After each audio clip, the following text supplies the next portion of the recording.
Look at that silhouette. Oh, it's like Kane from Final Fantasy IV. Yeah, there's just such a great tone established in this, in the coloration. You have to give a congrats to the filmmakers here for in 6 shots.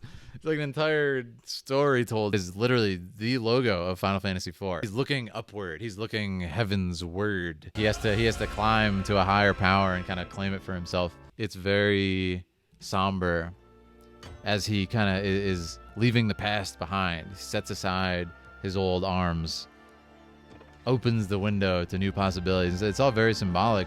This is the same exact shot in Final Fantasy X when Auron is walking towards Sin. And I love that they put this here, right? He's walking towards the danger. Half of filmmaking is sound, right? It's half of the experience. If you mute a movie and watch it, it's a totally different experience, right? And if you go back to like the silent film era and stuff, there's a lot of different techniques used to voice story. But hello, my name is Philip. I'm a filmmaker, and today we're going to be reacting to Final Fantasy XIV Heavensward trailer and analyzing the cinematic language. You guys have been recommending this for a while. We've kind of done this sort of roundabout way. We started with Shadowbringers. Because we started with Endwalker, then Shadowbringers. We're kind of going backwards here. I've heard really, really good things about, and I know it has Nobu Uematsu song in it. As some of you may know, my experience with Final Fantasy XIV is I played probably about 100 to 200 hours of A Realm Reborn. And then it kind of just fell off and I lost interest. So the cool thing about this is a lot of you guys play and love FF14. So feel free to like share your knowledge with me. Considering trying to somehow get into the later part of the game, that's a conversation for another time, and possibly play it again one day. But for now, we're gonna look at the cinematics. So feel free to share your lore, your knowledge with me. It's been so much fun with our other videos, and I've learned actually a lot about 14 just from those conversations. If you guys have been enjoying my Final Fantasy videos, League of Legends, etc., please make sure to subscribe. We're going on 10K subs here on the second YouTube channel. Make sure to hit the like button. Let me know in the comments, what is your job in Final Fantasy XIV? And I would say maybe what's your favorite expansion of Final Fantasy XIV? Because there's so many now. It's like actually a huge variety to choose from. Eorzea, a land embraced by gods, delivered from destruction by the warriors of light. Love it.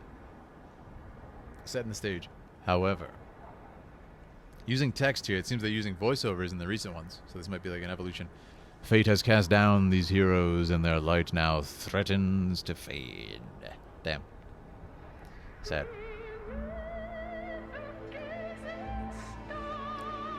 Okay, the distorted audio here in the beginning, like with the wind from the mountain, the storm, that's cool. Oh, that's a great shot, man. So, what a mood. Walking. I'm going to contest the visuals of Final Fantasy with, my God, okay. Big Final Fantasy IX vibes from that shot. It reminds me of like Alexandria or Lindblom opening, that nice pan out. Okay, FF12, hello, hello. Oh my God, that was insane. That was insanely good. You must be joking. All right, there's a lot to talk about here. That's the whole opening. That's so good. All right, there's a lot to talk about here. We're gonna go through this kind of. There's a couple of shots that just stood out so strongly. Yeah, I mean, like I said, there's just this great establishment in the beginning of cold, and that's for the coloration. It's like this drab, drained world, and it works too because, you know, you instantly get from this. You know, he's not like walking outside to like go to the bathroom or something. He's been walking for a very long time, like trudging through the snow, really struggling. And, you know, with no words, you know, even in the narration on screen that it wrote, this was not mentioned, and it established that very clearly within a couple shots. You know, he's walking, he's staggering, he's struggling here. And again, I just love what I see. This is great. Yeah, just a really nice shot selection here. Like, you gotta say, you have to give a congrats to the filmmakers here for, I mean, 1, 2, so with the close-up of the goblet, the establishing shot of the scene with the table, another close-up of her taking the drink, and then, okay, I showing the reaction. That's 4 shots. 5 shots of the insert shot of the goblet dropping. 6 shots. So in 6 shots, and I want you to know these are all incredibly short shots, probably in the span of what? Let's actually count up Let's actually count up how long this sequence is. So 6 shots. And that goes from a minute and 30 seconds. Probably in as many seconds. Let's see. So, yeah, in 10 seconds, in 6 shots. It's like an entire story told here. But notice they don't mention even what's going on. I don't even know who the hell this is. Absolutely no idea. And just like very nicely crafted shots. We know exactly what happened. She's poisoned. She's dead. End of story. Damn. It's a rough way to go. Up to Stormblood. Last Distant Worlds I went to was Susan Calloway perform. Yes, I've heard her perform a couple times. And that's FF8 thing I always show you guys is signed by her. All the way through. Yeah. And here we are. And again, just you get what's happening. It's like, I don't know what the full context is, but I get so much from this. This is clearly some sort of like insurrection, betrayal. He got his arm cut off. That's awful. Don't know why. Don't know who this guy is. This guy was in part 1. I don't remember any of these characters. I think they were all there. But yeah, again, I mentioned about the contrast, kind of the fire like burning into the screen. It's just 10 times more striking because you had this cold, dark setup with the dark blues. It's beautiful. Pretty significant spoilers for the end of A Realm Reborn. Of course. It was a big betrayal. I mean, come on, look at these shots, dude. His great composition here. Beautiful sort of like silhouette. Drawing your eye over to this focal point, obviously being the brightest point in the image. The fire, it's beautiful.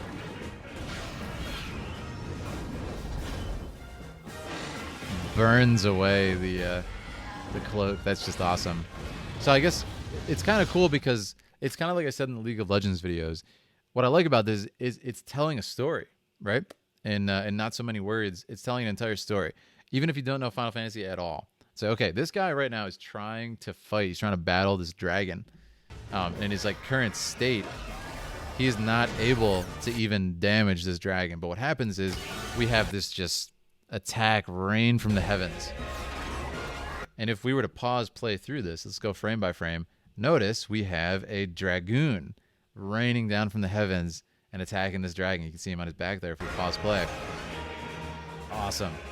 And he actually slays the dragon. Rides or slays, it's unclear. Then he sees this silhouette up on the spire of this building, of this cathedral. And of course, that is literally the logo of Final Fantasy IV, if you guys don't know, is this. This is Cain Highwind, is the logo of that game. So not only a great reference to kind of like the storied history of Final Fantasy, but also just it's a freaking beautiful image. Let's be honest, right? So I love that. And then it's cool, right? He's looking upward. He's looking heavensward. You know, it's cool. Like he has to climb to a higher power and kind of claim it for himself. And that's what he does here. Fan service. Yeah. Well, yeah, there's this kind of fan service, and then there's like, you know, anime titties bouncing all over the place. Yeah. This is definitely one to give credit. Homage. And look at this, you know, he's placing down, and I like this too because it's a very somber scene. Notice the song, this part of the song that Nobu did. It's very somber as he kind of is leaving the past behind. He sets aside his old arms, opens the window to new possibilities. It's all very symbolic, but it's kind of cool because in such a short, it's really a short film. That's what this is, right? In this format. It's so important that every single shot, every single image contributes to the story and keeps it moving. So it's kind of cool that a lot of that happens subconsciously the first time you watch it. And then me kind of picking it apart like this and deconstructing it, you realize all the choices that the director made. And it's so cool to see. Like, you know, he's opened the window to new possibilities. There's birds flying by. You know, even though it's a dark time, there is hope. Look, the storm can clear. The blizzard can clear. It's so cool. I mean, that's just such an FF12 image. Like, if you told me this was an FF12 cutscene, I would have believed you. Like this little shot right here. I would just been like, oh yeah, I remember that. What an image, man. Look at that castle. Makes me want to play Minecraft. Heart of the Trend of Warrior of Light changing signature job. Yeah, I love it. And this is Sid. So I mean, yeah, very FF9. What is it? The silver dragons at the end of the game, right? You fight them. That's what it reminds me of. I mean, come on. And then he takes off. He sheds his skin as the proverbial snake, His song, man. So this will be the villain now, right? Because they betrayed this guy. Man, what a shot. What a shot. Let's just talk about the lightning strike. Look at this shot. The lightning strikes and refracts. Let's go frame by frame. You can see the individual hairs, for God's sake. And then you see his eyes. A light in the darkness, What's it do with the music? Yeah, his music's great. I definitely prefer this type of music than the Endwalker trailer, though it was cool as well. Look at that dragon design. That is awesome. Thrilled for process this type of medieval architecture. Oh, definitely. I can't wait. It's gonna look just like this. Okay, this is classic. I'm asking you guys, what is this remind you of in Final Fantasy? Okay, because for me, this is the same exact shot. You guys remember? It's people fleeing from danger. Okay, and then a hero is walking towards it. Okay, and this same idea was used in Final Fantasy X when Auron is walking towards Sin, and everybody in Xanarkand is running away in fear and everything. And I love that they put this here. Right? He's walking towards the danger. What's up, Monologue? How you doing? Welcome back. And look at this. They're just laying waste. Oh, that's so satisfying. Like, talk about a dopamine dump all over your face. Just feel this right here. The sound design. You feel it, man. Oh, great choreography, too. Look at the armor. And come on. Just come on. Oh, the hero shot from below. Everybody's standing up. I love it. I mean, it's like the coolest armor ever. Lights up. It's just so beautiful. The armor sound, yeah, it's just so satisfying. And that's why, again, a lot of people won't catch on. Like, half of, like I always says, half of filmmaking is sound, right?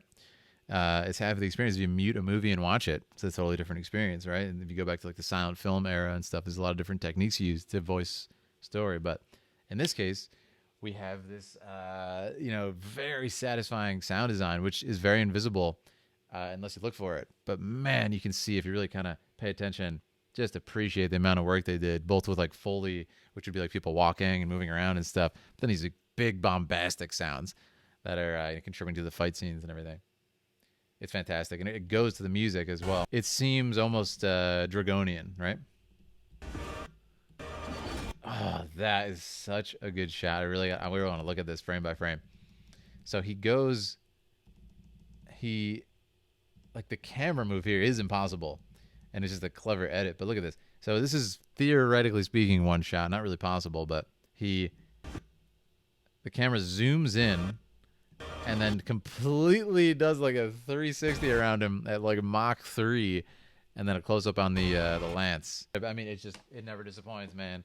Final Fantasy, and this is of course what I like about it most. Of this is Visual Works, the studio who does all the Final Fantasy like movies and of course all the cutscenes in game. And for me, they never can really match this in the games until graphics get this good, which probably won't still for a bit. But the problem with it is I wish they would go back to the era of like Final Fantasy 8, 9, 10, where it was a lot more common. You'd have like a good hour or more of these cutscenes in a game, as opposed to now it's probably somewhere around like 10 minutes, 15 minutes, maybe 20 minutes if you're really pushing it.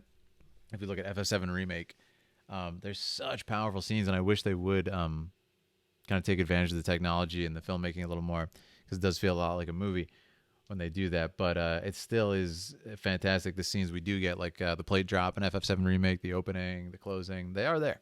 There's just not as much as they used to be. But anyways, that's it. That's kind of my thoughts on it, and what a fantastic frame to close it out, right? So that is it. And this is just for the YouTube video. When I edit this for YouTube, I'll say, guys, please make sure to subscribe. If you want to see more of this stuff, drop by Twitch. If you want to chat with me live, come on over to Twitch, where we talk about this stuff live all the time. It's a blast. But for the YouTube crowd, I'll see you guys around town.